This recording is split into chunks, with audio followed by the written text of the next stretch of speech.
On a sweltering summer day, a frozen treat sure hits the spot. Eating a fruit bar, fudge bar, or ice cream bar, though, requires a certain strategy.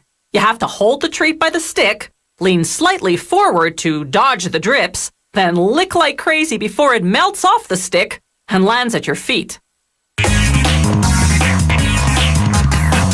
The outer shell of these cream pops starts with a transparent base made of water, liquid sugar, corn syrup, citric acid, and a stabilizer. It travels to 3 separate compartment vats, each of which mixes in a different coloring and flavoring. This company produces 3 flavors of cream pops: strawberry, orange, and blue raspberry. Each compartment vat pumps its flavor to a machine called the filling hopper. The hopper injects the liquid into row upon row of 60-milliliter pop-shaped molds. This production line has 340 molds in continuous motion. The molds descend into a tank of brine, water chilled to -35°C, mixed with calcium. Calcium works like antifreeze, keeping the water liquid despite the below-freezing temperature. As the molds travel through the ice-cold brine, the liquid freezes from the outside inward, creating a shell that will encase the Pop's ice cream filling. Once the shell is 3 millimeters thick, a machine called a suction evacuator removes the unfrozen liquid and feeds it back to the filling hopper to be re-injected at the start of the line.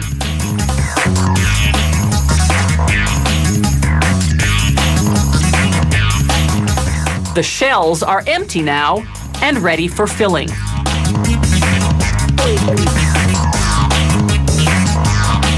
The ice cream filling is made of various milk products blended with liquid cane sugar, corn syrup, stabilizers, and emulsifiers to puff up the consistency. The factory pasteurizes the mixture, heating it for 35 seconds at 80°C, then freezing it. Then it homogenizes the filling, skimming off the milk fat that rises to the surface. The shells are still floating in brine as they reach the filling station. The machine shoots in the ice cream, overfilling the shell a bit to create a 1-centimeter cap.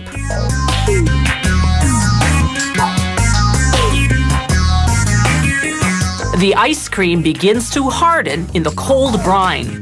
Once it reaches a semi-frozen state, a machine appropriately called the stick inserter pops a wooden stick into each mold.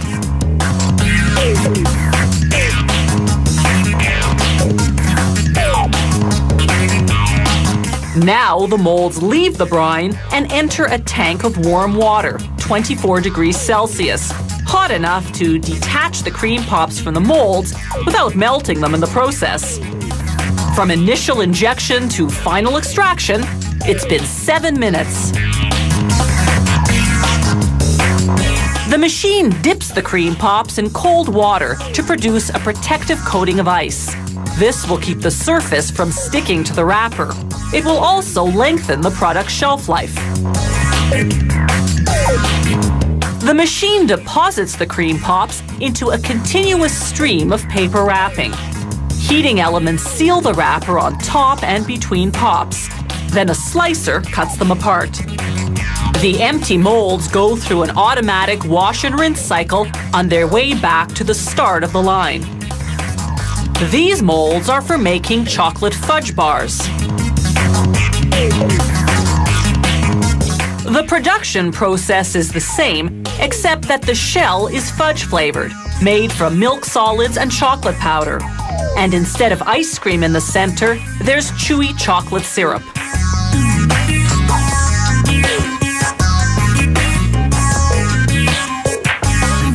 The factory stamps the packaging for all its frozen treats with the production date and other information.